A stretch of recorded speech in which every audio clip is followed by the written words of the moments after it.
전하 저는 노비입니다. 어찌 감히. 신분이 무엇이 중요한가? 나는 그대의 마음을 보았소. 1418년 13세 노비 소녀가 궁궐에 들어갔습니다. 21년 후 그녀는 조선 내명부 최고 자리인 정일품 신빈이 되었습니다. 하지만 그 화려함의 끝은 산속 작은 절이었습니다. 왜일까요?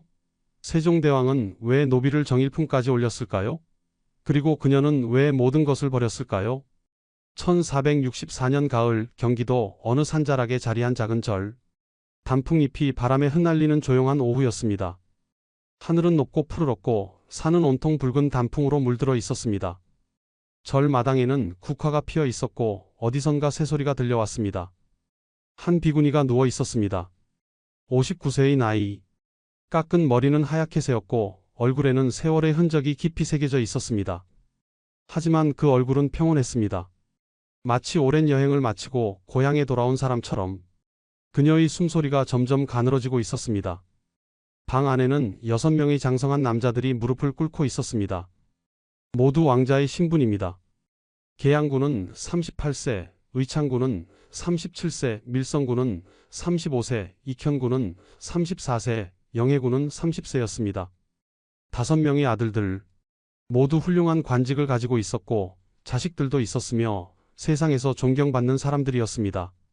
하지만 지금 이들은 그저 한 어머니의 아들들일 뿐이었습니다. 그들의 얼굴에는 눈물이 흐르고 있었습니다. 어머니를 잃는다는 것, 그것은 신분이 높든 낮든 똑같이 가슴 아픈 일이었습니다. 어머니, 의창군이 떨리는 목소리로 말했습니다. 그는 차남이었습니다. 어머니가 22세에 낳은 둘째 아들, 37년을 함께 살았지만 지금 이 순간 그는 모든 기억이 주마등처럼 스쳐 지나가는 것을 느꼈습니다. 이제라도 머리를 기르십시오. 임금께서 12년 전에 이미 허락하셨습니다. 궁으로 돌아가십시오. 어머니께서는 신빈이십니다. 정일품 신빈마마이십니다. 비구니는 천천히 고개를 저었습니다. 창백한 얼굴에 미소가 번졌습니다. 평생을 함께한 주름진 손이 아들의 손을 덮었습니다. 나는 이미 왕의 여인이 아니다. 부처님의 제자일 뿐이니라. 14년 전에 이미 그 모든 것을 내려놓았느니라. 밀성군이 어머니의 다른 손을 잡았습니다. 그 손은 너무나 차가웠습니다. 한때는 따뜻했던 손, 자신을 안아주고 머리를 쓰다듬어 주고 밥을 먹여주던 그 손이 이렇게 차갑다는 것이 믿기지 않았습니다. 어머니, 저희가 궁으로 모셔가겠습니다. 어머니께서는 정일품 신빈이십니다. 조선 내명부의 최고 자리이십니다. 왜 이렇게? 왜 이 작은 절에서? 아니다. 비구니가 단호하게 말했습니다. 목소리는 약했지만 의지는 확고했습니다. 내가 신빈이었던 것은 전생의 일이니라. 화려했던 궁궐도 높았던 지위도 모두 꿈과 같았느니라. 이제 나는 그저 한 명의 비구니일 뿐이다. 부처님 곁으로 가는 한 명의 늙은 여인일 뿐이니라. 계양군이 눈물을 닦으며 말했습니다. 어머니, 우리는 모두 어머니 덕분에 살았습니다. 정난 때도 그 후에도 어머니께서 젊었을 때 수양대군마마를 돌본 인연으로 우리가 살아남았습니다. 혜빈마마의 아들들은 모두 돌아가셨는데 비구니의 눈에서 눈물 한 방울이 흘러내렸습니다. 양씨, 가엾은 이여. 그래, 나는 운이 좋았구나. 너희들이 모두 살아남았으니. 영해군이 흐느꼈습니다. 막내였던 그는 어머니의 사랑을 가장 많이 받았습니다. 어머니, 왜 14년을 절에서 사셨습니까? 저희가 얼마나 그리워했는지 아시면서 알고 있었느니라. 비구니가 아들들을 하나씩 바라보았습니다. 눈빛은 흐릿했지만 사랑은 여전히 깊었습니다. 하지만 나는 돌아갈 수 없었다.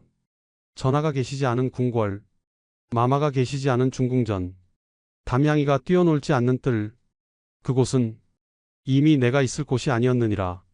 방 안에 침묵이 흘렀습니다. 아들들은 더 이상 말을 잇지 못했습니다.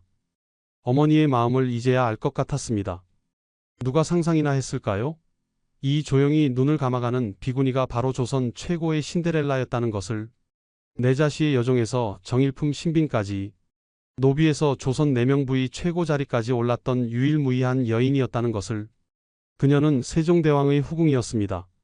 12년간 왕의 사랑을 받으며 6명의 왕자를 낳았습니다. 1427년부터 1439년까지 그녀는 조선 왕실에서 가장 많은 왕자를 낳은 후궁 중 한 명이었습니다. 세종의 18명 아들 중 6명이 그녀의 아들이었습니다. 당시 조선에서 정일품은 오직 3종류밖에 없었습니다. 정일품 문관인 영의정, 정일품 무관인 도총관, 그리고 정일품 내명 부인 빈. 신빈 김씨는 여자로서 오를 수 있는 최고의 자리에 있었습니다. 노비 출신으로서는 상상할 수도 없는 일이었습니다. 하지만 지금 그녀는 머리를 깎은 비군이었습니다. 화려했던 궁궐의 삶을 버리고 조용한 절에서 14년을 살았습니다. 세종이 승하한 1450년부터 지금까지 그녀는 단 한 번도 궁궐로 돌아가지 않았습니다. 왜일까요? 무엇이 이 여인을 비군이로 만들었을까요? 정일품의 영화를 버리고 산속절을 택한 이유는 무엇일까요? 1446년 3월 소원왕후가 세상을 떠났습니다. 그녀를 가장 아끼고 신뢰했던 왕비였습니다. 13세의 궁녀로 뽑아준 은인이었습니다. 자신의 막내 아들까지 맡긴 유일한 왕비였습니다. 그 왕비가 51세의 나이로 세상을 떠났습니다. 4년 후인 1450년 2월 세종대왕이 승하했습니다. 그녀가 평생 섬긴 단 한 명의 남자였습니다. 24년간 함께한 사람이었습니다. 노비 출신인 자신을 정일품까지 올려준 임금이었습니다. 그 임금이 53세로 생을 마감했습니다. 그리고 그해 막내 아들 담양군이 겨우 12세의 나이로 요절했습니다. 1439년에 낳은 막내, 가장 어리고 가장 사랑스러웠던 아들, 그 아이가 병으로 죽었습니다. 4년이라는 시간 동안 3명의 가장 소중한 사람을 잃었습니다. 1446년 소원왕후, 1450년 세종, 그리고 1450년 어린 담양군, 45세의 신빈 김씨에게 세상은 무너져 내렸습니다. 그녀의 마음속에 무엇이 남았을까요? 비구니는 천천히 눈을 감았습니다. 아들들의 울음소리가 멀어져 갔습니다. 그녀의 기억 속으로 한 장면이 떠올랐습니다. 1418년 그녀가 겨우 13세였을 때입니다. 한 할머니가 그녀를 궁궐로 데려갔습니다. 원경왕후였습니다. 그날 모든 것이 시작되었습니다. 전하, 마마, 담양아, 이제 곧 그곳에서 만나게 되겠구나. 비구니의 입술이 미세하게 움직였습니다. 그리고 1464년 9월 4일 그녀는 조용히 숨을 거뒀습니다. 6명의 아들이 통곡했습니다. 절 마당에 있던 스님들이 독경을 시작했습니다. 산 위에서 바람이 불어왔습니다. 단풍잎이 그녀의 방 안으로 날아들었습니다. 조선 최고의 신데렐라, 내자시 여종에서 정일품 신빈까지 올랐던 여인. 그녀의 59년 인생이 막을 내렸습니다. 하지만 이 이야기는 끝이 아닙니다. 시작입니다. 46년 전으로 돌아가 보겠습니다. 한 명의 13세 소녀가 궁궐에 들어가던 그날로 과연 그녀에게 무슨 일이 있었을까요? 왜 세종은 노비 출신 여인을 정일품까지 올렸을까요? 소원왕후는 왜 자신의 막내 아들을 후궁에게 맡겼을까요? 이 이야기가 궁금하시다면 영상 끝까지 봐주시길 바랍니다. 구독과 좋아요는 저희에게 큰 힘이 됩니다. 지금부터 진짜 이야기를 시작하겠습니다. 46년 전으로 돌아가 보겠습니다. 1418년 한양의 늦은 봄이었습니다. 길거리에는 꽃잎이 흩날리고 시장에서는 사람들의 웃음소리가 들렸습니다. 조선은 태종의 치세 아래 안정을 찾아가고 있었습니다. 내자시, 왕실에서 사용하는 모든 물품을 관리하는 관청이었습니다. 쌀, 천, 비단, 기름, 꿀, 약재, 심지어 왕실의 옷과 신발까지 왕실에 필요한 모든 것들이 이곳에 모였습니다. 그리고 이것을 관리하기 위해 많은 노비들이 일하고 있었습니다. 당시 조선의 노비는 두 종류였습니다. 공노비와 사노비. 공노비는 나라에 속한 노비로 관청에서 일했고 사노비는 개인에게 속한 노비로 양반집에서 일했습니다. 내자시의 노비들은 모두 공노비였습니다. 사노비보다는 대우가 나았지만 여전히 자유롭지 못한 삶이었습니다. 그날도 여느 때처럼 노비들이 부지런히 움직이고 있었습니다. 무거운 쌀가마를 나르는 남자 노비들, 천을 정리하는 여자 노비들, 장부를 기록하는 노비들, 모두가 바삐 움직였습니다. 그 중에 한 소녀가 있었습니다. 13세의 어린 나이였습니다. 성은 김씨, 본관은 청주였습니다. 아버지는 김원이라는 하급 관리였습니다. 첨지 중추부사라는 관직이었는데 정산품이지만 실권이 없는 명예직이었습니다. 어머니는 상령 고씨 집안 출신이었습니다. 그렇게 보면 완전히 천민은 아니었지만 집안이 몰락하여 딸이 공노비가 된 것이었습니다. 소녀는 매우 조용했습니다. 다른 노비들처럼 떠들지도 않았고 불평하지도 않았습니다. 그저 묵묵히 자신에게 주어진 일을 했습니다. 물건을 나르고 창고를 정리하고 장부를 베껴 쓰는 일. 비록 글을 많이 배우지는 못했지만 기본적인 한자를 읽을 줄 알았고 숫자를 셀 줄 알았습니다. 다른 노비들이 쉬는 시간에도 소녀는 일했습니다. 남들이 수다를 떨 때도 소녀는 조용히 창고를 정리했습니다. 그래서 관리들도 이 소녀를 알아보기 시작했습니다. 저 아이는 참 성실하구나. 말도 없이 일만 하네. 저런 아이가 귀하지. 그날 아침 내자시에 갑자기 소란이 일었습니다. 평소와 다른 분위기였습니다. 관리들이 급히 나와서 노비들에게 소리쳤습니다. 모두 제자리에 서라. 어서. 옷매무새를 단정히 하고 머리를 숙여라. 노비들이 웅성거렸습니다. 무슨 일이야? 누가 오시는 거야? 그때 한 관리가 큰 소리로 외쳤습니다. 대비마마께서 오신다. 노비들의 얼굴이 하얗게 질렸습니다. 대비마마, 원경왕후, 태종의 부인이자 방금 왕세자로 책봉된 충녕대군의 어머니였습니다. 왕실에서 가장 높은 여인 중 한 분이 직접 내자시에 오신다는 것이었습니다. 잠시 후 가마가 도착했습니다. 가마에서 한 여인이 내렸습니다. 원경왕후 민씨. 당시 53세의 나이였지만 여전히 위엄이 있었습니다. 평생을 권력의 중심에서 살아온 여인이었습니다. 태종 이방원의 부인으로서 12명의 자녀를 낳았고 왕자의 난을 겪으며 수많은 피바람을 견뎌낸 여인이었습니다. 하지만 그녀의 눈빛은 날카로웠습니다. 사람을 꿰뚫어 보는 눈이었습니다. 노비들이 모두 한쪽에 줄을 섰습니다. 원경왕후는 천천히 그들을 살폈습니다. 그녀의 눈이 한 소녀에게 멈췄습니다. 저 아이는 몇 살이냐? 13세이옵니다, 마마. 이름은? 김씨이옵니다. 원경왕후는 소녀를 자세히 살폈습니다. 단정한 얼굴, 조용한 눈빛, 곧은 자세. 무엇보다 그 아이의 눈에는 영악함이 없었습니다. 순수하고 겸손한 눈빛이었습니다. 저 아이를 데려가라. 중궁전에 배치하도록 하여라. 내자시의 관리들이 놀랐습니다. 공노비를 궁녀로 선발한다는 것은 매우 드문 일이었습니다.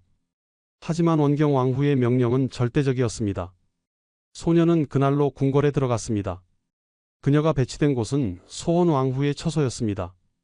소원왕후는 방금 중궁으로 책봉된 15세의 어린 왕비였습니다. 그녀는 청송 심씨 집안의 딸이었고 5년 전인 1408년에 당시 충녕군이었던 세종과 혼인했습니다. 소녀는 소원왕후를 처음 본 순간을 평생 잊지 못했습니다. 우아하고 온화한 모습이었습니다. 소원왕후는 어린 궁녀를 보며 부드럽게 미소 지었습니다. 내가 새로 온 아이로구나. 나이가 어떻게 되느냐? 13세이옵니다, 마마. 그러하냐? 나도 너와 같은 나이에 궁에 들어왔단다. 이제 우리 함께 지내게 되었으니 두려워하지 말고 성실히 일하거라. 황송하옵니다, 마마. 소녀는 깊이 절을 했습니다. 그 순간 그녀는 마음속으로 결심했습니다. 이 은혜로운 마마를 평생 성실히 모시겠다고. 그날은 또한 역사적인 날이었습니다.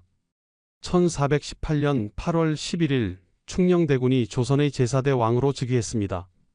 세종대왕의 시대가 시작된 것입니다. 그리고 소원왕후는 조선의 왕비가 되었습니다. 어린 궁녀 김씨는 새로운 세계에 들어섰습니다. 화려한 궁궐, 엄격한 규율, 복잡한 인간관계. 하지만 그녀는 흔들리지 않았습니다. 원래 노비였던 그녀에게 궁궐은 기회의 땅이었습니다. 하루하루를 성실히 살았습니다. 소원왕후는 이 조용한 궁녀를 점점 신뢰하게 되었습니다. 시키는 일을 정확히 했고 거짓말을 하지 않았으며 다른 궁녀들과 다투지도 않았습니다. 무엇보다 소원왕후의 마음을 읽을 줄 알았습니다. 말하지 않아도 필요한 것을 가져다 주었고 지치면 조용히 물러나 있었습니다. 1년이 지나고 2년이 지났습니다. 그 사이 궁궐에는 많은 변화가 있었습니다. 1421년 소원왕후가 첫 아들을 낳았습니다. 훗날의 문종이 될 왕세자였습니다. 궁녀 김씨는 소원왕후의 산후조리를 도왔습니다. 1422년 둘째 아들이 태어났습니다. 수양대군 훗날의 세조였습니다. 소원왕후는 이 아기를 유독 아꼈습니다. 그리고 어린 궁녀 김씨에게 아이를 돌보게 했습니다. 네가 이 아이를 잘 돌봐주렴. 나는 너를 믿는다. 김씨는 수양대군을 정성껏 돌보았습니다. 밤에 아기가 울면 달래주었고 젖을 먹일 때 옆에서 보살폈습니다. 어린 수양대군은 김씨의 품에 안기면 울음을 그쳤습니다. 세종도 이 조용한 궁녀를 알게 되었습니다. 소원왕후의 처소를 방문할 때마다 그 궁녀가 성실히 일하는 모습을 보았습니다. 어느 날 세종이 소원왕후에게 물었습니다. 저 궁녀는 누구요? 김씨라 하옵니다. 전하. 원경왕후 마마께서 친히 뽑아 보내신 아이이옵니다. 그러하오? 참으로 성실해 보이는구려. 세종의 눈에 김씨가 들어오기 시작했습니다. 하지만 그때는 아직 아무 일도 일어나지 않았습니다. 그녀는 여전히 한 명의 궁녀일 뿐이었습니다. 1425년 소원왕후가 셋째 아들 안평대군을 낳았습니다. 김씨는 이제 소원왕후의 가장 믿음직한 궁녀가 되어 있었습니다. 왕비가 낳은 자녀를 돌보고 처소를 관리하고 다른 궁녀들을 이끄는 위치였습니다. 그 무렵 궁궐에는 후궁들이 들어오기 시작했습니다. 영빈 강씨가 1425년에 화의군을 낳았습니다. 세종의 첫 서자였습니다. 궁궐의 분위기가 조금씩 변하고 있었습니다. 하지만 이 모든 것은 시작에 불과했습니다. 1426년 운명의 해가 다가오고 있었습니다. 21세가 된 궁녀 김씨에게 그리고 29세의 세종대왕에게 아무도 예상하지 못한 일이 벌어지려 하고 있었습니다. 그때까지 김씨는 몰랐습니다. 자신이 조선 역사상 가장 특별한 후궁이 될 것이라는 것을. 노비에서 정일품 신빈까지 오르는 전무후무한 여정이 시작될 것이라는 것을. 8년이라는 시간이 흘렀습니다. 1418년부터 1426년까지 궁녀 김씨는 조용히 자신의 자리를 지켰습니다. 매일 아침 동이 트기 전에 일어났습니다. 소원왕후가 기상하시기 전에 처소를 정돈했습니다. 세숫물을 준비하고 옷을 펴두고 아침 문안 인사를 위한 준비를 했습니다. 다른 궁녀들이 아직 잠든 시간에 김씨는 이미 움직이고 있었습니다. 소원왕후는 이런 김씨를 매우 아꼈습니다. 8년 동안 단 한 번도 실수를 하지 않았고 불평을 하지 않았으며 다른 궁녀들과 싸우지 않았습니다. 무엇보다 소원왕후의 아이들을 정성껏 돌보았습니다. 1414년생인 문종, 1422년생인 수양대군, 1425년생인 안평대군. 세 왕자는 김씨의 손에서 자랐습니다. 김씨는 밤낮으로 아이들을 돌보았습니다. 아이들이 아프면 밤을 새우며 간호했고 배가 고프면 먹을 것을 구해왔으며 심심해하면 이야기를 들려주었습니다. 세종은 이 모습을 보고 있었습니다. 중궁전을 방문할 때마다 그 조용한 궁녀가 눈에 들어왔습니다. 아이들을 돌보는 손길, 소원왕후를 섬기는 태도, 다른 궁녀들을 대하는 방식, 모든 것이 완벽했습니다. 어느 날 저녁이었습니다. 세종이 소원왕후와 함께 저녁을 들고 있었습니다. 수양대군이 감기에 걸려 열이 났는데 김씨가 밤새 간호를 하고 있었습니다.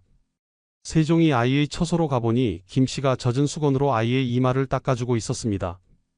아이는 어떠하냐? 김씨가 깜짝 놀라 일어섰습니다. 전하, 황송하옵니다. 대군마마의 열이 조금 내렸사옵니다. 수고가 많구나. 밤새 돌보았다 들었다. 마마께서 부탁하신 일이옵니다. 당연한 일이옵니다. 세종은 김씨의 얼굴을 자세히 보았습니다. 피곤한 얼굴이었지만 눈빛은 맑았습니다. 꾸밈이 없는 얼굴이었습니다. 내 이름이 무엇이더냐? 김씨이옵니다. 전하. 나이는? 21세이옵니다. 그러하냐? 세종은 천천히 고개를 끄덕이고 물러갔습니다. 하지만 그날 이후로 세종의 눈길이 자주 김씨에게 향했습니다. 소원왕후도 이것을 알아차렸습니다. 남편이 어느 궁녀를 유심히 보는지 왕비가 모를 리 없었습니다. 하지만 소원왕후는 화를 내지 않았습니다. 오히려 담담하게 받아들였습니다. 당시 조선의 왕들은 여러 명의 후궁을 두는 것이 당연했습니다. 태종은 12명의 부인에게서 31명의 자녀를 두었고 훗날의 성종도 12명의 부인에게서 28명의 자녀를 두었습니다. 세종이 후궁을 두는 것은 이상한 일이 아니었습니다. 게다가 소원왕후는 김씨를 믿었습니다. 8년간 함께 생활하며 그 아이의 성품을 잘 알고 있었습니다. 야심이 없고 교만하지 않으며 겸손한 아이였습니다. 만약 후궁이 되더라도 문제를 일으키지 않을 것이라 확신했습니다. 1426년의 어느 날이었습니다. 세종이 소원왕후에게 조심스럽게 말했습니다. 중궁 짐이 한 가지 청이 있어. 말씀하시옵소서 전하. 궁녀 김씨를 짐의 승은을 입게 하고자 하오. 소원왕후는 잠시 침묵했습니다. 예상했던 일이었지만 막상 듣고 보니 마음이 복잡했습니다. 하지만 그녀는 현명한 여인이었습니다. 전하께서 원하시는 일이라면 신첩이 반대할 이유가 없사옵니다. 김씨는 좋은 아이이옵니다. 중궁의 아량에 감사하오. 소원왕후는 김씨를 불렀습니다. 김씨가 두려운 마음으로 왕비 앞에 무릎을 꿇었습니다. 전하께서 너를 부르신다. 김씨의 얼굴이 하얗게 질렸습니다. 무슨 일인지 알고 있었습니다. 마마, 저는 두려워하지 마라. 이것은 큰 은혜이니라. 너는 지난 8년간 성실히 나를 섬겼다. 이제 전하를 섬길 차례이니라. 마마. 김씨의 눈에서 눈물이 흘렀습니다. 감사의 눈물이었습니다. 소원왕후는 김씨의 손을 잡았습니다. 나는 너를 믿는다. 교만하지 말고 겸손하게 처신하거라. 그리고 잊지 말거라. 네가 아무리 높은 자리에 오르더라도 나는 언제나 내 마마이니라. 명심하겠사옵니다, 마마. 평생 잊지 않겠사옵니다. 그날 밤 21세의 궁녀 김씨는 29세의 세종대왕의 승언을 입었습니다. 노비 출신 소녀의 운명이 바뀌는 순간이었습니다. 세종은 김씨의 순수함에 끌렸습니다. 양반과 후궁들과는 달리 그녀에게는 계산이 없었습니다. 권력욕도 없었고 욕심도 없었습니다. 그저 성실하고 겸손한 여인이었습니다. 내가 왜 너를 선택했는지 아느냐? 모르옵니다, 전하. 너는 8년간 단 한 번도 불평하지 않았고 거짓말하지 않았으며 다투지 않았다. 이것이 바로 진정한 부덕이니라. 황송하옵니다, 전하. 신분이 무엇이 중요한가? 예로부터 궁녀의 세계에는 귀천이 없었느니라. 너는 비록 노비 출신이지만 마음은 양반보다 고귀하니라. 김씨는 세종의 말에 깊이 감동했습니다. 왕이 자신을 이렇게 높이 평가한다는 것이 믿기지 않았습니다. 1427년 그 결실이 맺어졌습니다. 김씨가 왕자를 낳은 것입니다. 세종의 9번째 아들이었습니다. 이름은 계양군. 실록에는 이렇게 기록되었습니다. 궁인 김씨가 왕자를 낳다. 아직 후궁의 품계를 받지 못했기에 궁인으로 표기되었습니다. 하지만 이것은 시작에 불과했습니다. 김씨의 진짜 이야기는 이제부터였습니다. 1427년 8월 궁궐에 왕자의 탄생을 알리는 북소리가 울렸습니다. 궁인 김씨가 건강한 사내 아이를 낳았습니다. 계양군이라 이름 지어졌습니다. 세종은 기뻤습니다. 소원왕후 소생으로 이미 5명의 왕자가 있었고 영빈 강씨도 화의군을 낳았지만 김씨의 아들은 특별했습니다. 어머니를 닮아 조용하고 온순한 아기였습니다. 장하도다. 이 아이를 잘 키우도록 하라. 세종은 김씨에게 많은 하사품을 내렸습니다. 비단, 쌀, 각종 약재들, 산후조리를 위한 모든 것을 아낌없이 주었습니다. 소원왕후도 축하했습니다. 직접 산실을 방문하여 아기를 보았습니다. 건강한 아이로구나. 김씨 수고하였다. 마마의 은혜이옵니다. 이 아이도 내 자식들처럼 잘 키워주거라. 무엇이든 필요한 것이 있으면 말하여라. 소원왕후의 이런 태도는 궁궐 사람들을 놀라게 했습니다.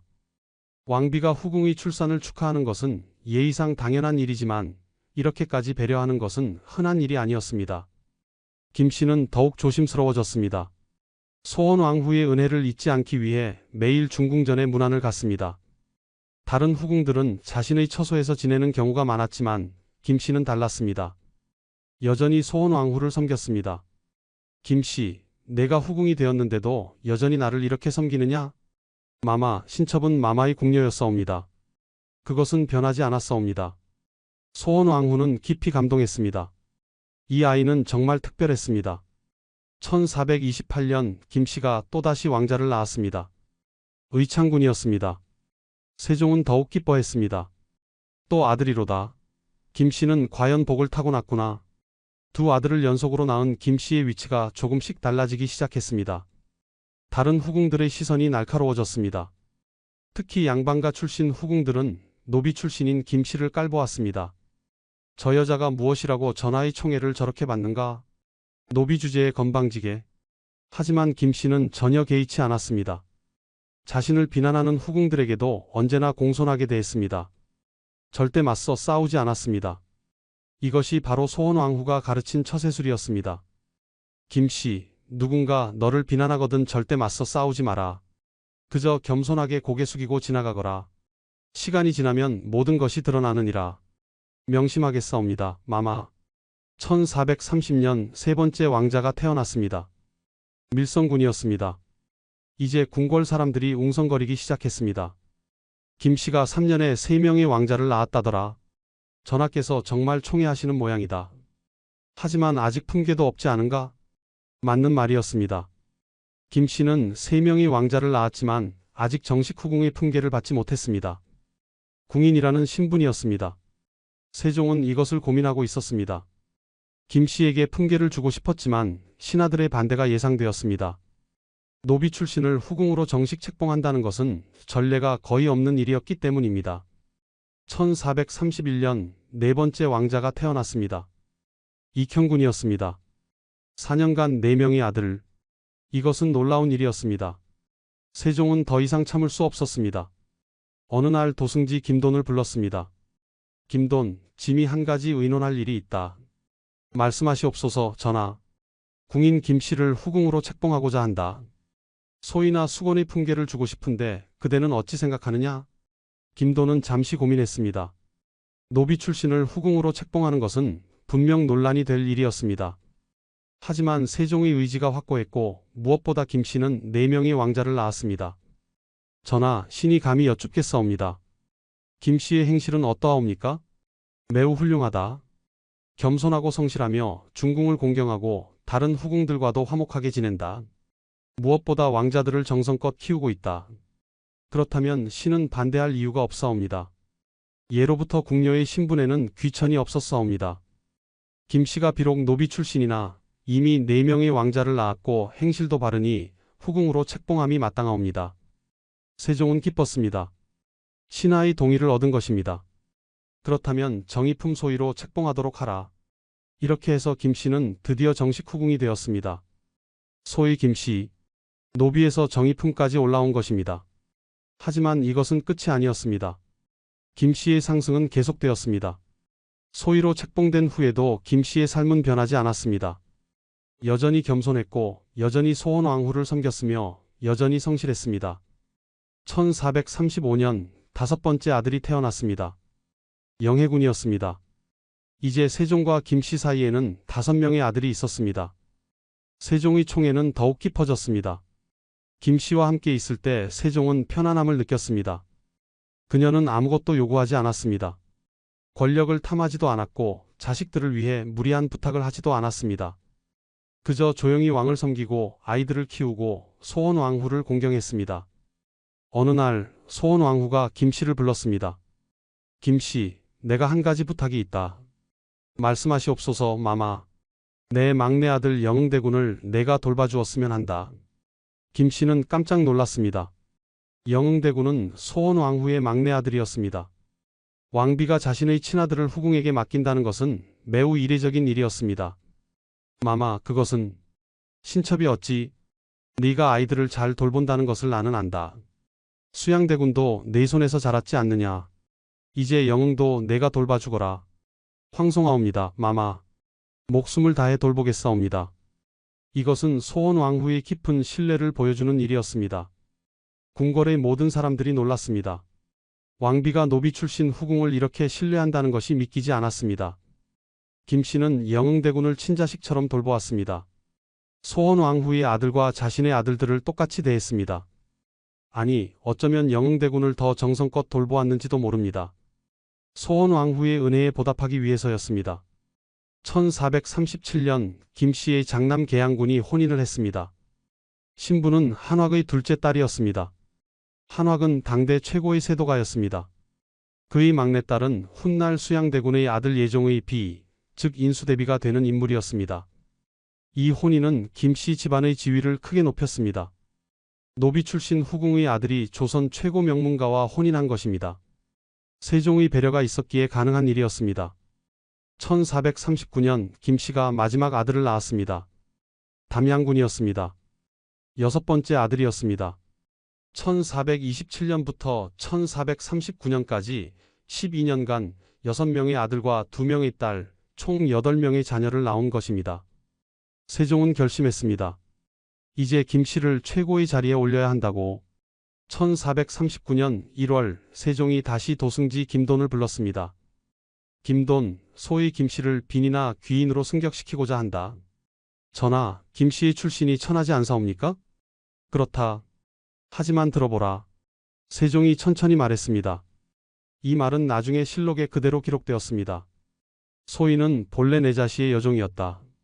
무술년 내가 처음 즉위했을 때 모후께서 뽑아 중궁으로 보내셨고 그때 나이는 13세였다. 천성이 부드럽고 아름다워 양궁을 섬기는데 오직 근신함으로 중궁이 매사를 위임하고 막내 아들을 기르게 하였다. 성품이 근신하지 않았다면 중궁이 어찌 자신의 소생 아들을 기르게 하였겠는가? 김돈이 신계와 의논한 후 대답했습니다.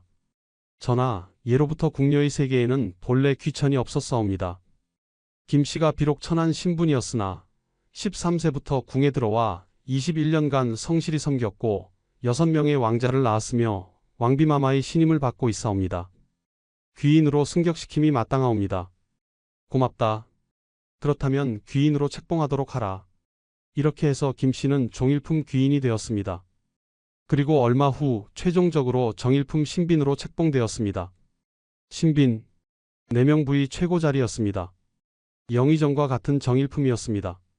노비에서 정일품까지 조선 역사상 전무후무한 일이었습니다. 김씨, 아니 이제는 신빈 김씨는 겸손하게 절을 올렸습니다. 황송하옵니다. 전하, 신첩은 과분한 은혜를 입었사옵니다. 과분하지 않다. 너는 21년간 성실히 궁을 섬겼고 6명의 왕자를 낳았으며 무엇보다 중궁과 화목하게 지냈다. 이것이 바로 진정한 푸덕이니라. 신빈 김씨의 눈에서 눈물이 흘렀습니다. 13세에 궁에 들어온 지 21년, 34세가 된 그녀는 마침내 조선 내명부의 정점에 섰습니다. 하지만 그녀는 교만하지 않았습니다. 여전히 소원왕후를 섬겼고 여전히 겸손했으며 여전히 성실했습니다. 다른 후궁들이 질투했지만 신빈 김씨는 그들에게도 친절하게 대했습니다. 신빈마마께서는 정말 다르십니다. 예전에는 노비 출신이라 무시했는데 지금 보니 우리보다 훨씬 고귀하십니다. 후궁들의 태도가 변했습니다. 신빈 김씨의 인품이 그들을 감동시킨 것입니다. 세종은 행복했습니다. 소원왕후와 신빈 김씨 두 여인이 화목하게 지내는 것을 보며 흐뭇해했습니다. 중궁 김씨를 신빈으로 책봉한 것이 잘한 일이었소? 잘하셨사옵니다. 전하, 김씨는 그 자리를 받을 자격이 있나이다. 조선 역사상 가장 평화로운 내명부였습니다. 왕비와 후궁들이 서로 존중하고 화목하게 지냈습니다. 특히 소원왕후와 신빈 김씨의 관계는 후대에까지 회자되었습니다. 하지만 이 행복한 시간은 영원하지 않았습니다. 1446년 운명의 해가 다가오고 있었습니다. 1446년 3월 봄이 왔지만 궁궐은 어두웠습니다. 소원왕후가 위독했습니다. 중궁전에는 침통한 분위기가 흘렀습니다. 51세의 소원왕후는 평생 세종을 섬기며 10명의 자녀를 낳았습니다. 8남 2녀, 그중 8명이 아들이었습니다. 문종, 세조, 안평대군, 이명대군, 광평대군, 금성대군, 평원대군, 영흥대군, 조선 왕실의 기둥들이었습니다. 1408년 13세의 나이로 충녕군과 혼인한 이후 38년, 긴 세월이었습니다. 그 세월 동안 그녀는 왕비로서 완벽했습니다. 남편을 섬기고 자식을 키우고 후궁들을 다스리고 궁궐을 관리했습니다. 특히 후궁들과 화목하게 지낸 것은 조선 역사상 가장 모범적인 사례로 남았습니다. 하지만 이제 그녀의 몸은 한계에 다다랐습니다. 평생 출산과 육아로 지친 몸이었습니다. 10명의 아이를 낳고 키우면서 그녀의 건강은 점점 악화되었습니다. 마마. 세종이 왕비의 손을 잡고 있었습니다. 54세의 세종도 이미 병든 몸이었습니다. 당뇨병으로 고생하고 있었고 눈도 거의 보이지 않았으며 피부병으로 고통받고 있었습니다. 하지만 지금은 아내만이 걱정이었습니다. 중궁, 제발 눈을 뜨시오. 소원왕후는 힘겹게 눈을 떴습니다. 전하, 짐이 여기 있소. 걱정 마시오. 전하, 신첩은 행복했사옵니다. 무슨 말을 그리 하시오. 퇴차하실 것이오. 아니옵니다. 신첩의 시간이 얼마 남지 않았사옵니다. 방 밖에는 여러 후궁들이 기다리고 있었습니다. 그중 신빈 김씨는 밤낮으로 소원왕후의 곁을 지켰습니다. 다른 후궁들도 문안을 왔지만 김씨만큼 정성을 다하는 이는 없었습니다. 며칠을 밤을 새우며 간호했습니다. 약을 다리고 죽을 끓이고 몸을 닦아드리고 이불을 덮어드렸습니다. 28년 전 13세에 궁녀로 들어온 그날부터 지금까지 소원왕후는 그녀에게 가장 큰 은인이었습니다. 신빈, 소원왕후가 신빈 김씨를 불렀습니다. 세종이 잠시 자리를 비운 사이였습니다. 예, 마마. 신빈 김씨가 왕비의 침상 가까이 다가갔습니다. 마마, 약을 드셔야 하옵니다. 김씨, 고맙구나. 28년, 참으로 오래 함께했구나. 마마, 너는 나의 가장 큰 자랑이었다. 노비 출신이었지만 누구보다 고귀한 마음을 가진 아이였다. 마마, 그런 말씀 마옵소서. 신첩이야말로 마마의 은혜로. 들어라. 김씨, 소원왕후의 목소리는 매우 약했습니다. 전하를 잘 모셔라. 전하는 이제 많이 아프시다. 내가 없어도 네가 곁에 있어야 한다. 마마, 그리고 내 아들들을 부탁한다. 너의 아들들과 내 아들들이 서로 화목하게 지내게 해다오. 명심하겠사옵니다. 마마, 반드시. 고맙다. 김씨, 너를 만난 것이 나의 큰 복이었다. 신빈 김씨의 눈에서 눈물이 쏟아졌습니다. 이 순간이 마지막이 될 것 같았습니다. 마마, 마마, 가지 마옵소서.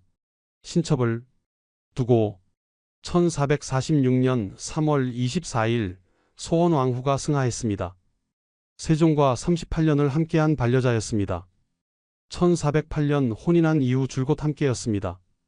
왕세자빈으로 왕비로 세종의 가장 가까운 사람이었습니다. 세종은 무너졌습니다. 중궁, 어찌 나를 두고 가시오. 왕이 통곡했습니다. 궁궐 전체가 슬픔에 잠겼습니다. 신하들이 모두 눈물을 흘렸습니다. 왕자들이 고글했습니다. 신빈 김씨도 울었습니다. 28년 전 자신을 궁녀로 받아준 은인이었습니다. 자신을 신뢰하고 아꼈던 유일한 왕비였습니다. 자신의 막내 아들 영응대군까지 맡긴 그 신뢰, 그 모든 것이 이제 끝났습니다. 마마, 은혜를 어찌 갚사옵니까? 어찌? 세종은 상심이 컸습니다. 국상 기간 내내 정사를 돌보지 못했습니다. 아내를 잃은 슬픔이 너무나 컸습니다. 그리고 세종은 결심했습니다. 아내의 명복을 빌기 위해 특별한 일을 하기로 차남 수양대군을 시켜 불경을 한글로 번역하게 한 것입니다. 석보상절이라는 책이었습니다. 소원왕후를 위한 추모의 책이었습니다. 세종 자신도 월인천강지곡이라는 노래를 지었습니다. 달이 1000개의 강에 비친다는 뜻이었습니다. 부처의 자비가 모든 중생에게 고루 미친다는 의미였습니다. 이것도 모두 아내의 영혼을 위한 것이었습니다. 신빈 김씨도 매일 불경을 읽었습니다. 소원왕후의 영혼이 편안하기를 빌었습니다. 절에 시주도 했습니다. 왕비의 명복을 빌기 위해서였습니다. 하지만 더 큰 비극이 기다리고 있었습니다. 세종의 건강이 급격히 나빠졌습니다. 아내를 잃은 충격이 너무 컸습니다. 원래도 아팠던 몸이 더욱 악화되었습니다. 1450년 2월 마침내 그날이 왔습니다. 세종이 위독했습니다. 신빈 김씨는 세종의 임종을 지켰습니다. 다른 후궁들도 있었지만 신빈 김씨가 가장 가까이 있었습니다. 전하, 신빈, 그대는 여기 있었소. 세종의 목소리는 거의 들리지 않았습니다. 전하, 신첩이 여기 있사옵니다. 고맙소. 22년, 아니 24년인가? 참으로 오래 함께했소. 전하, 신빈은 짐이 한 일 중에 가장 잘한 일이었소. 노비 출신이라고 비난하는 이들도 있었지만 짐은 후회하지 않소. 전하, 신첩이야말로 아이들을 부탁하오. 그리고 중궁과 화목하게 지내주어서 참으로 고마웠소. 그것이 짐의 가장 큰 위안이었소. 전하, 신빈, 행복했소. 그대를 만나서 1450년 2월 17일 세종대왕이 승하했습니다. 53세의 나이였습니다. 조선의 성군 세종대왕의 시대가 끝났습니다. 궁궐은 다시 한번 슬픔에 잠겼습니다. 4년 전 소원왕후의 상에 이어 또다시 큰 상을 치르게 된 것입니다. 신빈 김씨는 그날 결심했습니다. 머리를 깎기로 더 이상 이 세상에 미련이 없었습니다. 소원왕후도 가시고 세종도 가셨습니다. 자신을 아껴준 두 사람이 모두 세상을 떠났습니다. 문종이 즉위했습니다. 소원왕후의 장남이자 세종의 세자였습니다. 새 임금이 된 것입니다. 조선의 관례에 따라 선왕의 후궁들은 머리를 깎아야 했습니다. 새 임금이 선왕의 부인들에게 마음을 두는 것을 막기 위함이었습니다. 다른 후궁들은 억지로 머리를 깎았습니다. 하지만 신빈 김씨는 스스로 원했습니다. 신첩은 비구니가 되겠사옵니다. 6명의 아들이 만류했습니다. 어머니 안 되옵니다. 어머니께서는 신빈이십니다. 왜 그러시옵니까? 나는 이미 세상 사람이 아니다. 신빈 김씨는 단호했습니다. 그리고 같은 해 더 큰 비극이 일어났습니다. 막내 아들 담양군이 죽은 것입니다. 12세의 어린 나이였습니다. 담양아, 담양아. 신빈 김씨는 아들의 시신을 껴안고 통곡했습니다. 1년 사이에 세 사람을 잃었습니다. 소원왕후, 세종, 그리고 막내 아들. 그녀의 세계가 무너졌습니다. 나는 더 이상 이 세상에 미련이 없다. 45세의 신빈 김씨는 완전히 비구니가 되었습니다. 궁궐을 떠나 절로 갔습니다. 조선의 관례에 따라 선왕의 후궁들은 머리를 깎아야 했습니다. 새 임금이 선왕의 부인들에게 마음을 두는 것을 막기 위함이었습니다. 폐륜을 방지하기 위한 제도였습니다. 다른 후궁들은 억지로 머리를 깎았습니다.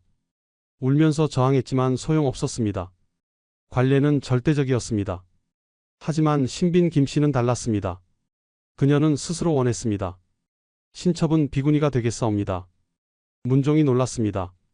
신빈마마, 관례이기는 하나 마마께서 원치 않으신다면. 아니옵니다, 전하. 신첩은 진심으로 원하옵니다. 이 세상에 더 이상 미련이 없사옵니다. 6명의 아들이 만류했습니다. 계양군, 의창군, 밀성군, 익형군, 영해군. 모두가 어머니 앞에 무릎을 꿇었습니다.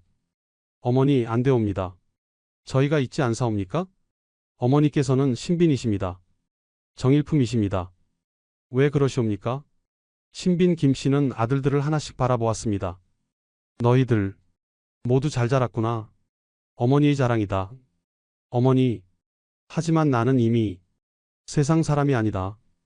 전하도 가셨고 마마도 가셨으며 담양이도 가지 않았느냐. 그렇습니다. 세종이 승하한 그해 더 큰 비극이 일어났습니다. 막내 아들 담양군이 죽은 것입니다. 1439년에 태어난 담양군. 신빈 김씨의 막내 아들이었습니다. 가장 어리고 가장 사랑스러웠던 아들. 그 아이가 1450년 겨우 12세의 나이로 병으로 죽었습니다. 담양아, 담양아. 신빈 김씨는 아들의 시신을 껴안고 통곡했습니다. 세종의 상을 치르고 채 한 달도 되지 않아서였습니다. 1년도 안 되는 사이에 세 사람을 잃었습니다.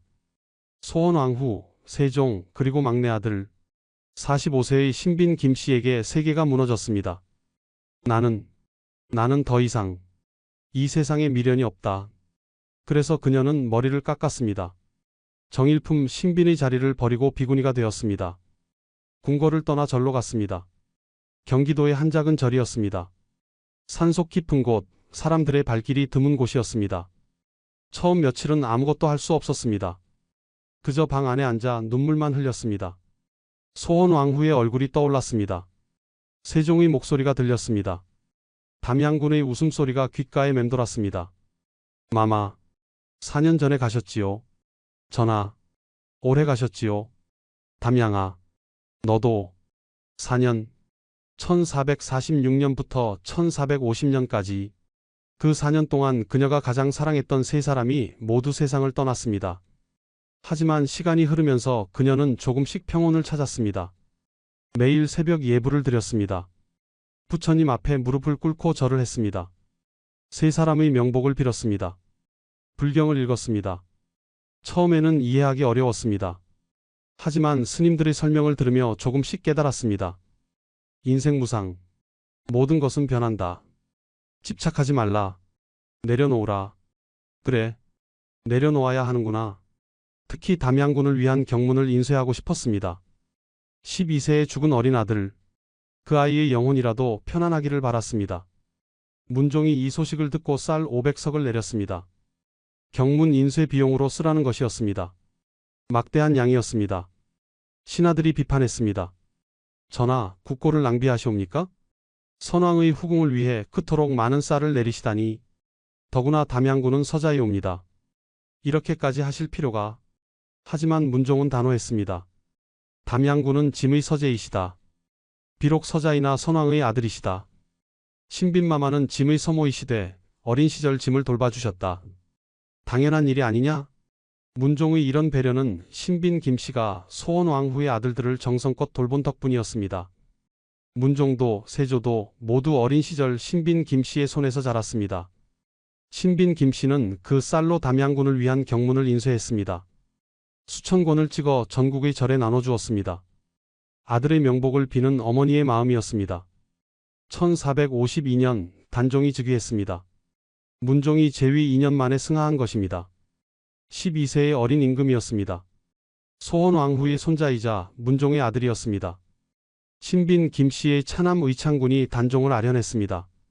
전하, 신의 어머니가 머리를 기르게 해주시옵소서. 단종은 의정부와 의논했습니다. 대신들도 찬성했습니다. 신빈 김씨는 선대왕들을 섬긴 공이 크옵니다. 정일품 신빈의 신분인데 비구니로 사는 것은 적절치 않사옵니다. 환속하게 하심이 마땅하옵니다. 단종이 명령을 내렸습니다.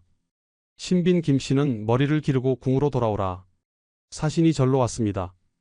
관복을 입은 관리들이 신빈 김씨 앞에 섰습니다. 신빈마마, 전하의 명이시옵니다. 머리를 기르시고 환속하시옵소서. 하지만 신빈 김씨는 고개를 저었습니다. 나는 이미 부처님의 제자이다. 다시 속세로 돌아갈 수 없다. 마마, 전하의 명을 거역하시렵니까? 내가 거역하는 것이 아니다. 나는 이미 세상 사람이 아닌 것이다. 2년 전에 이미 모든 것을 내려놓았다. 신빈도 후궁도 모두 지나간 일이다. 사신이 난처해했습니다. 임금의 명령을 어기는 것은 큰 죄였습니다. 하지만 신빈 김씨는 완강했습니다. 전하께 여쭈어라. 신첩은 감사하나 궁으로 돌아갈 수 없다고. 이곳에서 여생을 마치고 싶다고. 아들들이 찾아왔습니다. 5 아들이 모두 절로 왔습니다. 어머니, 제발 머리를 기르십시오.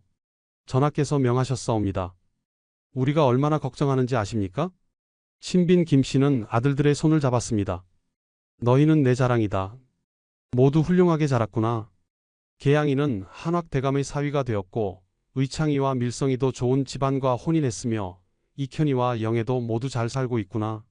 어머니, 하지만 나는 돌아갈 수 없다. 전하, 마마, 담양이, 그들이 그곳에서 나를 기다리고 있다. 나는 곧 그곳으로 가야 한다. 어머니, 그런 말씀 마옵소서. 아니다. 나는 이미 59세가 아니냐. 그때가 멀지 않았느니라. 사실 신빈 김씨는 당시 47세였습니다. 하지만 그녀는 이미 죽음을 준비하고 있었습니다. 1453년 계유정난이 일어났습니다. 수양대군이 정권을 잡았습니다. 단종의 외척인 김종서와 황보인 등을 제거한 사건이었습니다. 신빈 김씨의 아들들은 모두 수양대군 편에 섰습니다. 어머니가 어렸을 때 수양대군을 돌본 인연 때문이었습니다.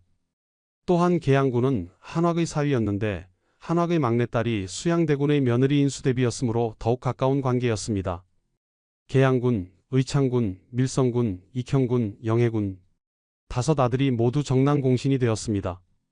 같은 시기 해빈 양씨의 아들들은 단종을 지키려 했습니다. 한남군, 수충군, 영풍군 그들은 수양대군에 맞섰습니다. 그 결과 해빈 양씨와 그 아들들은 모두 처형당했습니다. 신빈 김씨는 절에서 이 소식을 들었습니다. 양씨, 가엾은 사람, 그 아들들도 해빈 양씨도 세종의 후궁이었습니다. 3명의 아들을 낳았습니다. 하지만 정치적 선택이 달랐고 그 결과 모두 죽었습니다. 나는 정말 운이 좋았구나. 신빈 김씨는 불경을 읽으며 혜빈 양씨와 그 아들들의 명복을 빌었습니다. 같은 후궁이었고 같은 어머니였습니다. 다만 운명이 달랐을 뿐이었습니다. 1455년 수양대군이 조선의 제7대 왕 세조로 즉위했습니다. 단종은 상황이 되었습니다. 세조는 신빈 김씨를 잊지 않았습니다. 즉위 직후 특별한 명령을 내렸습니다. 신빈마마께 극진히 예를 다하라. 짐의 어린 시절을 돌봐주신 분이시다. 신빈 김씨가 온천에 갈 때마다 세조는 특별한 배려를 했습니다. 당시 신빈 김씨는 건강이 좋지 않았습니다. 관절이 아프고 몸이 쇠약해졌습니다. 온천욕이 도움이 된다고 하여 자주 온천에 갔습니다. 아들들이 모두 수행했습니다. 계양군, 의창군, 밀성군, 익형군, 영해군 5명의 아들이 어머니를 모시고 온천에 갔습니다. 많은 인원과 물자가 필요했습니다. 신하들이 비판했습니다. 너무 사치스럽지 않사옵니까? 국고가 낭비되고 있사옵니다.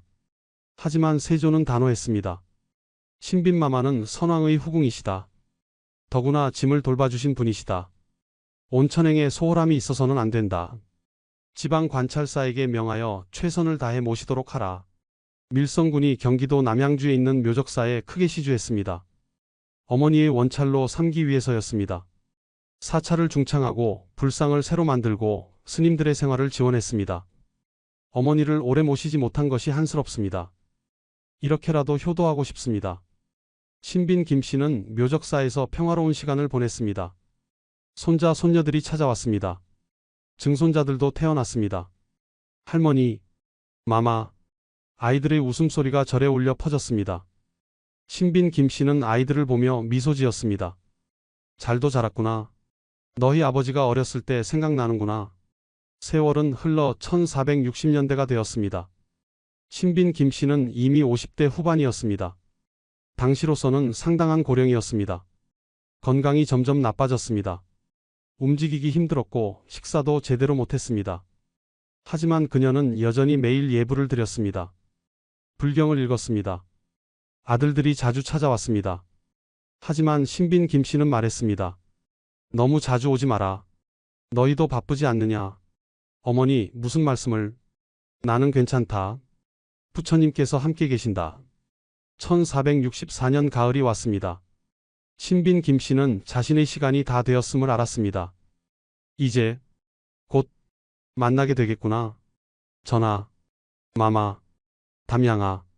1464년 9월 4일 신빈 김씨가 세상을 떠났습니다. 59세였습니다. 1406년에 태어나 59년을 살았습니다. 그녀의 인생은 조선 역사상 가장 극적인 이야기 중 하나였습니다. 6명의 아들이 모두 모였습니다. 계양군은 38세, 의창군은 37세, 밀성군은 35세, 익현군은 34세, 영해군은 30세였습니다. 모두 장성한 남자들이었습니다. 모두 높은 관직을 가지고 있었고 자식들도 있었으며 세상에서 존경받는 사람들이었습니다. 어머니, 어머니. 그들은 통곡했습니다. 노비 출신이었지만 정일품 신빈까지 오른 어머니. 세종대왕의 사랑을 받았던 어머니. 소원왕후와 우애를 나누었던 어머니. 그 어머니가 이제 영원히 떠난 것입니다. 세조가 부조를 보냈습니다. 쌀과 콩 70석이었습니다. 당시로서는 상당한 양이었습니다. 신빈마마는 선왕을 성실히 섬기셨고 짐의 어린 시절을 돌봐주셨다. 극진히 예를 갖추어 장례를 치르도록 하라. 경비가 부족하면 국고에서 더 내어주라. 장례는 성대하게 치러졌습니다. 정일품 신빈에 걸맞은 예우였습니다. 비록 비구니로 14년을 살았지만 그녀는 여전히 신빈이었습니다. 1465년 묘갈이 세워졌습니다. 경기도 화성시 남양읍 남양리 산 131-17 그곳에 신빈 김씨가 묻혔습니다. 바다가 보이는 언덕이었습니다. 조용하고 평화로운 곳이었습니다. 묘 앞에는 묘갈과 묘비, 장명 등 문인석 한 쌍, 상석이 놓였습니다. 정일품 신빈에 걸맞은 성물들이었습니다. 묘갈에는 그녀의 생애가 간략히 기록되었습니다. 조선 세종대왕의 후궁 신빈 김씨 1406년 출생, 1464년 승하. 6명의 왕자를 낳으시고 성실과 겸손으로 일생을 사셨도다. 시간이 흘렀습니다. 1년, 10년, 50년, 100년. 신빈 김씨의 후손들은 번창했습니다. 계양군의 후손들은 세도가 한왁 집안과 혼인하여 권력을 누렸습니다. 한왁의 막내딸이 훗날 인수대비가 되면서 계양군의 후손들은 더욱 번영했습니다. 인수대비는 성종의 어머니로서 조선 중기에 막강한 영향력을 행사했습니다. 계양군 후손들은 그 덕을 크게 보았습니다. 의창군은 연안 김씨 집안과 밀성군은 여흥민씨 집안과 혼인했습니다. 모두 명문가들이었습니다. 그들의 후손도 대대로 관직을 역임했습니다. 익형군과 영해군도 평산신씨, 평양조씨 등 좋은 집안과 혼인했습니다. 자손이 번창했습니다. 신빈 김씨의 자손들은 조선 역대 후궁들 중 가장 번창했습니다. 혜빈 양씨의 자손들은 모두 몰살당했고 다른 후궁들의 자손도 그렇게 번창하지 못했습니다. 하지만 신빈 김씨의 자손만은 달랐습니다. 왜일까요? 그것은 어머니의 성품 때문이었습니다. 겸손하고 성실했던 어머니를 닮아 자손들도 훌륭하게 살았습니다. 교만하지 않았고 권력을 탐하지 않았으며 서로 화목하게 지냈습니다. 역사가들은 신빈 김씨를 이렇게 평가했습니다. 세종이 가장 사랑한 후궁, 소원왕후와 진정한 우애를 나눈 유일한 후궁, 신분의 벽을 넘은 조선 최고의 신데렐라, 노비에서 정일품까지 성실함으로 이룬 기적, 조선시대 가장 모범적인 내명부의 상징. 실록에는 세종의 말이 그대로 남아 있습니다. 예로부터 궁녀의 세계에는 본래 귀천이 없었다. 이것은 단순한 말이 아니었습니다. 세종의 철학이었습니다. 신분이 무엇이 중요한가? 중요한 것은 사람의 마음이다. 신빈 김씨는 바로 그 증거였습니다. 노비로 태어났지만 양반보다 고귀한 마음을 가졌습니다. 궁녀였지만 왕비보다 성실했습니다. 후궁이었지만 정비와 우애를 나누었습니다.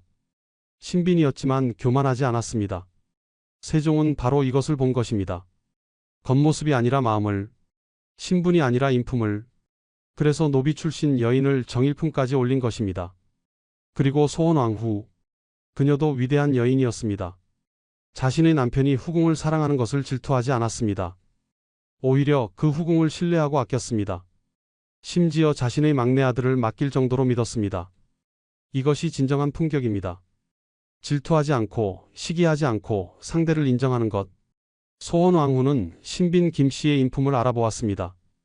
그래서 함께 조선 역사상 가장 평화로운 내명부를 만들었습니다. 500년이 넘는 조선 역사에서 이런 사례는 다시 나오지 않았습니다. 왕비와 후궁이 이렇게 화목하게 지낸 경우는 없었습니다. 대부분의 경우 질투와 음모, 갈등과 비극이 있었습니다. 희빈 장씨와 인현 왕후의 비극, 장녹수와 연산군의 관기, 수많은 후궁들이 권력을 탐하다가 멸문지화를 당했습니다. 하지만 신빈 김씨는 달랐습니다. 권력을 탐하지 않았고 교만하지 않았으며 겸손하게 살았습니다. 그 결과 자손이 번창하고 이름이 역사에 남았으며 오늘날까지 존경받고 있습니다. 1994년 12월 24일 신빈 김씨의 묘역은 경기도 기념물 제153호로 지정되었습니다. 530년이 지난 후에도 그녀는 기억되고 있었습니다. 그녀의 삶이 특별했기 때문입니다. 지금도 화성시에 가면 신빈 김씨의 묘를 볼 수 있습니다. 깔끔하게 관리된 묘역입니다. 후손들이 대대로 돌보고 있습니다. 매년 제사를 지내고 묘역을 정비하고 선조의 이야기를 자손들에게 전하고 있습니다. 묘 앞에 서면 생각하게 됩니다. 이 여인은 어떤 삶을 살았을까? 13세에 궁에 들어와 59세에 세상을 떠날 때까지 46년간 궁궐과 절에서 살았습니다. 노비로 태어났지만 정일품 신빈이 되었습니다. 세종대왕의 사랑을 받았고 소원왕후의 신뢰를 얻었으며 6명의 왕자를 낳았습니다. 조선 역사상 가장 극적인 인생이었습니다. 하지만 그녀가 가장 행복했던 시간은 언제였을까요? 정일품 신빈으로 책봉되었을 때? 화려한 의복을 입고 궁녀들의 시중을 받던 그때? 아들들이 왕자로 봉해지던 순간? 세조가 되는 수양대군을 돌보며 미래의 왕과 특별한 인연을 맺던 그 시절? 아니었을지도 모릅니다. 어쩌면 13세 궁녀로 소원왕후를 섬기며 조용히 일하던 그 시절이 가장 평화로웠을지도 모릅니다. 아무런 욕심 없이 그저 성실하게 살던 그때, 복잡한 권력 다툼도 없고 후궁들 사이의 질투도 없고 정치적 선택에 대한 고민도 없던 그 순수했던 시절, 또는 비구니가 되어 절에서 불경을 읽던 마지막 14년이 진정으로 평온했을지도 모릅니다. 세속의 모든 것을 내려놓고 오직 부처님의 가르침만을 따르던 그 시간, 세종과 소원왕후 그리고 담양군을 그리워하며 그들과의 재회를 기다리던 그 고요한 날들, 우리는 알 수 없습니다. 그녀의 마음속 깊은 곳까지는. 하지만 한 가지는 확실합니다. 신빈 김씨는 자신에게 주어진 모든 순간을 성실하게 살았다는 것입니다. 노비일 때도 최선을 다했고, 궁녀일 때도 최선을 다했으며, 후궁일 때도 최선을 다했고, 신빈일 때도 최선을 다했으며, 비구니일 때도 최선을 다했습니다. 그것이 바로 세종이 그녀를 사랑한 이유였습니다. 소원왕후가 그녀를 신뢰한 이유였습니다. 그리고 후손들이 번창한 이유였습니다. 신분은 타고나는 것입니다. 하지만 인품은 만들어가는 것입니다. 신빈 김씨는 노비 신분으로 태어났지만 양반보다 고귀한 인품을 가지고 있었습니다. 조선은 엄격한 신분제 사회였습니다. 노비는 평생 노비로 살아야 했고 양반은 평생 양반으로 살았습니다. 신분 상승은 거의 불가능했습니다. 하지만 신빈 김씨는 그 벽을 넘었습니다. 성실함과 겸손함으로 그 어떤 겉모술수도 쓰지 않았고 그 어떤 음모도 꾸미지 않았으며 그저 자신의 자리에서 최선을 다했을 뿐입니다. 이것이 바로 신빈 김씨가 우리에게 남긴 교훈입니다. 신분이 무엇입니까? 마음이 중요합니다. 권력이 무엇입니까? 인품이 중요합니다. 화려함이 무엇입니까? 성실함이 중요합니다. 지위가 무엇입니까? 겸손함이 중요합니다. 소유가 무엇입니까? 비움이 중요합니다. 13세 소녀로 궁에 들어가 59세 비구니로 생을 마감한 한 여인. 그녀의 46년 인생은 조선 역사상 가장 아름다운 이야기 중 하나로 남았습니다. 지금까지 조선 최고의 신데렐라 신빈 김씨의 이야기였습니다. 노비에서 정일품까지 59년의 삶이 우리에게 남긴 교훈을 기억하시길 바랍니다. 신분의 벽은 높았지만 한 사람의 성실함이 그 벽을 넘었습니다. 세종대왕은 사람의 마음을 보았고 소원왕후는 품격을 보여주었으며 신빈 김씨는 겸손함으로 모든 것을 얻었습니다. 그리고 마지막 14년 그녀는 모든 것을 내려놓았습니다. 정일품의 영화도 권력도 명예도 그저 한 명의 비구니로 조용히 생을 마감했습니다. 이것이 진정한 지혜입니다. 얻을 때를 알고 내려놓을 때를 아는 것. 신빈 김씨는 그것을 알았습니다. 구독과 좋아요 부탁드립니다. 다음에 또 만나요.